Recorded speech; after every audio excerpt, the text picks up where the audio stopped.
어학비자로 한국에 오신 건데 어학비자를 네네. 받기 위해서는 네. 고등학교 성적이 좋아야 되고 고등학교 때 그 선생님이 기록하신 태도 네, 좋아야 태도도 되고 좋아야 되고. 그리고 부모님의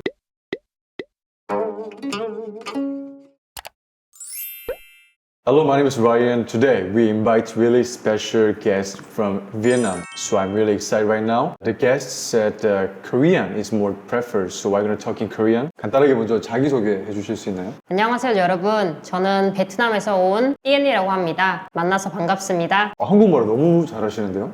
네, 감사합니다. 네, 한국에서 오신 거 아니죠?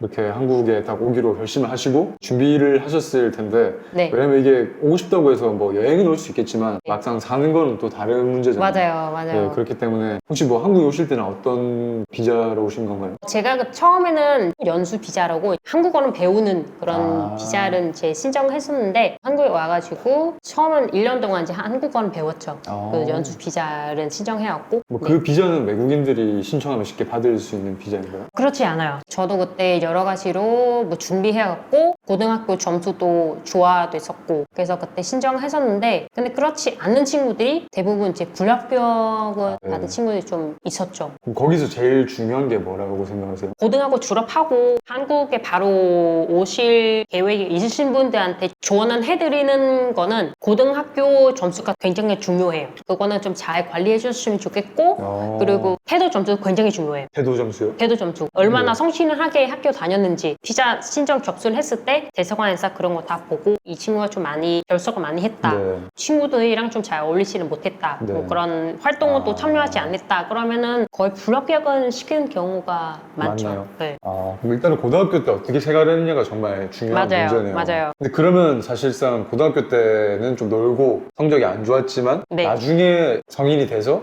네. 한국에 가고 싶은 사람들은 이렇게 꿈을 꾸면 안 되는 건가요? 아니면 그런 사람들도 가능성이 있을 수 있는 방법이 있나요? 아예는 불가능한 건 아니고요. 물론 내가 뭐 공부하는 그런 성적 부분도 좋았지만 가정의 어떤 경제적인 부분도 중요해요. 부모님 수입이 얼마 네. 정도 되었는지 그리고 안정적인 직업을 갖고 있는지 불안정한 직업을 갖고 있고 매월 이제 들어오는 수입이 불안정은 하는 경우라면 불합격도 시킨 확률이 높아요. 그 부모님이 얼마나 수입이 예를 들어서 베트남을 이렇게 딱 봤을 때 한 상위 몇 프로 정도 되는 게 좋은 것 같은가요? 처음에는 비자 신청했을 때는 이제 1년 동안 신청하기 때문에 충분히 학생이 한국에서 네. 공부만 할 수 있게끔 평균적으로 이제 한국 돈으로 계산을 하면 부모님 같이 합쳐서 하면은 200~300 정도 벌어야 한 달에? 네, 한 달에 아, 여러 가지로 이제 좀 쉽지 않는 그런 조건이 있고 네. 그런 조건에 갖추어 있어야만 접수를 했을 때 네. 이제 합격은 할 수 있는 확률이 높죠. 그렇게 1년 정도를 한국에서 어학비자로 계시고 네. 다시 돌아가신 건가요? 아니면? 아니요, 저희 그때 만약에 이제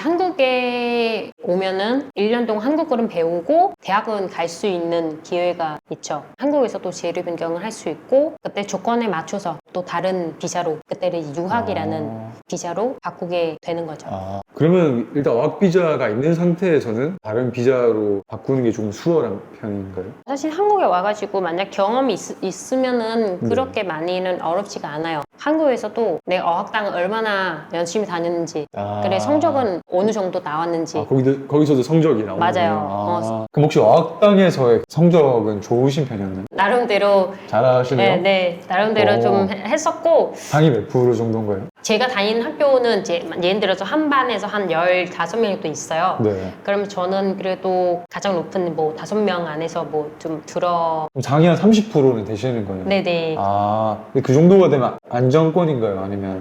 그래도 좀- 네, 안정권이죠. 주류에서 봤을 때는 네. 그래도 뭐 이 학생이 뭐 나름대로 열심히 다녔구나. 아, 라는 조금 처리 상을 좀 받을 수 있지 않을까요? 그럼 출석은 100%이신가요? 네, 줄석은 100%죠. 100%예요? 네. 와, 대단하시네요. 그거는 거의 100%가 돼야 되는 거죠? 네, 그거는 사실 다 평균이 있어요. 출석도 한 70%, 네. 그리고 점수도 한 70 이상은 넘어야 네. 이게 출입구에서 좀 약간 수월하게 업무를 볼 수는 있는데, 네. 그렇지 않고 그 이하 있다. 그러면 약간 좀 어렵죠. 어려울 수 네. 있겠네요. 출입구에서 뭐 네. 이것저것 뭐 증명서로 달라고 할 수도 있고, 그리고 뭐 여러 가지 이제 물어볼 수도 있죠. 네. 왜 이렇게 학교를 많이 결석은 했냐, 점수가 왜 이렇게 낮게 나왔냐, 이런 질문도 할 수 있죠. 그리고 거기서 더불어서 잔고증명서라는 게 또 있어야 되죠. 아, 잔고 통장에 돈이 얼마 있는지. 맞아요. 이 학생이 앞으로 이제 대학은 다니는 동안 일은 안 해도 공부는 하고 먹고 살 수 있게끔 부모님 다 돈은 거기다가 넣어주셔야 돼요. 그리고 저희 은행에 가서 그거 떼와야 제출을 해야 돼요. 평균에는 한국 돈으로 한 2천만 원 정도? 2천만 원 있어야 된다고요? 2천만 원 있어야 된다. 네. 그럼 이게 그 학생 비자라는 게 대학교에 먼저 합격을 하고 받는 건가요? 아니면 이 대학교에 지원하면서 신청을 하는 건가요? 대학은 먼저 내가 지원은 하라고 하는 데가 먼저 지원 다 하고 거기서 이제 다 합격은 시켜야 그 다음에는 비자는 변경을 할 수 있는 거예요. 아, 합격을 먼저 해야 되나요? 네, 합격을 먼저 해야. 아, 그럼 비자가 없어도 일단은 지원을 해서 합격은 할 수 있는 거네요? 네, 지원은 가능합니다. 네. 합격을 해야 저희가 결과를 받아서 통보를 받아서 출국을 가다 지출하는 거예요. 네. 저 이제 학교 합격했습니다. 앞으로 학교 다닐 거예요. 네. 라는 증거로 이제 비자는 달라는 거죠. 근데 합격을 했다고 해서 무조건 비자를 주는 것도 아니죠? 맞아요. 아까도 말씀드린 것처럼 합격을 했는데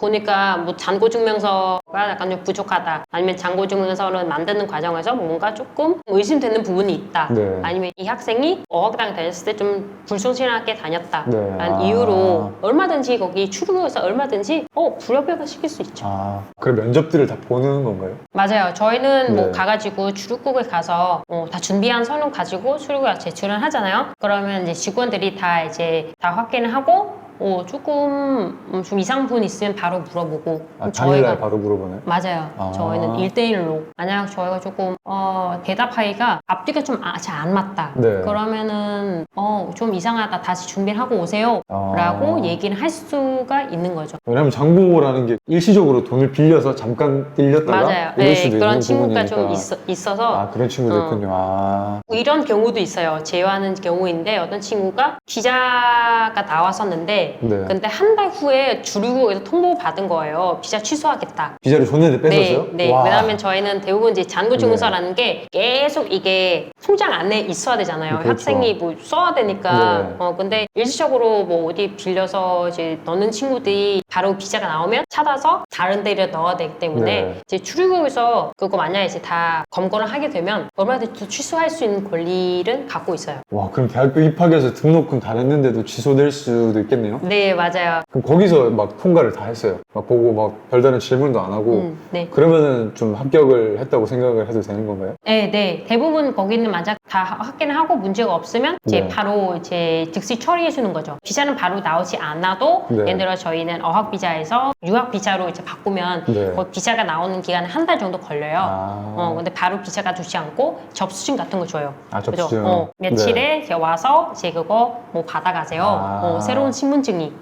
그런 거 있어요. 그러면 좀 요약을 해보자면 일단은 어학비자로 한국에 오신 건데 어학비자를 받기 위해서는 고등학교 성적이 좋아야 되고 맞아요. 고등학교 때 그 선생님이 기록하신 태도 태도도 좋아야 되고 그리고 부모님의 직업, 뭐 수입 이런 것도 중요하고 부모님 수입은 제일 중요하고 성적보다 중요한 거예요? 거의 성적만큼 중요해요. 성적만큼 중요해요. 성적만큼 중요해요. 그럼 이 세 개가 어느 정도 충족을 하면은 어학비자를 받을 수 있는 거죠? 받을 수 있고 그럼 어학비자를 받고 한국에 와서 한 1년 정도 배웠나요? 어학비자는 한 2년 정도 줘요. 2년 정도요? 근데 저 같은 경우에는 1년 정도 배우고 다니시는 동안 성적도 좋았고 출석률도 좋고 네네. 그리고 잔고 증명서도 2천만 원 넘어서 네, 맞아요. 네. 지금은. 네, 그리고 대학교에 합격까지 하셨으니까 그 D2 비자 맞죠? D2 비자 맞아요. D2 비자를 받는데 어려움이 없었다 이 말씀이시죠? 네네. 근데 사실 그 베트남에 계시는 분들 중에 한국에 정말 오고 싶지만 부모님 형편이나 이런 게 안 되시는 분들은 뭔가 이 얘기를 듣고 절망을 하실 수도 있을 것 같아요. 네. 정말 가고 싶은데 경제적인 지원이 안 되면 못 가는 게 아닐까. 그런 분들은 정말 꿈을 꾸면 안 되는 건가요? 아니면 다른 방법이 있을 수가 있나요? 네, 다른 방법이 얼마든지 있죠. 아, 그런가요? 네, 이게 뭐 유학은 가는 게 사실 돈이 있으면은 가기가 그래도 쉽죠. 아무리 그래도 쉬운데 그래 만약 형편이 안 되고 그러면 한국 정부가 주는 장학금 받아서 올 수가 있는 거예요. 대신에 아까도 말씀하신 것처럼 고등학교의 성적도 아주 좋아야 되네요. 상위에 아. 있어야 되고 언어적 그룹 영어나 한국어가 어느 정도 할 수 있다 싶으면은 그런 거는 이제 정보를 찾아서 내가 또 지원을 하면 이제 할 수가 있죠. 그러면 좀 자기의 경제적인 사정이 안 좋더라도 네. 다른 부분에서 좀 맞아요. 뛰어나면은 맞아요. 얼마든지 올 수 있다 맞아요. 말이죠. 네네. 아 그러면 다행이네요. 그래도. 네. 그래서 네. 여러분은 항상 그렇게 절박하게 생각하지 마시고 항상 네. 방법이 있습니다. 네, 오늘 영상 시청해주셔서 감사드리고 이 영상이 유익했다면 좋아요, 구독, 그리고 댓글까지 잊지 말고 달아주셨으면 좋겠습니다. 当你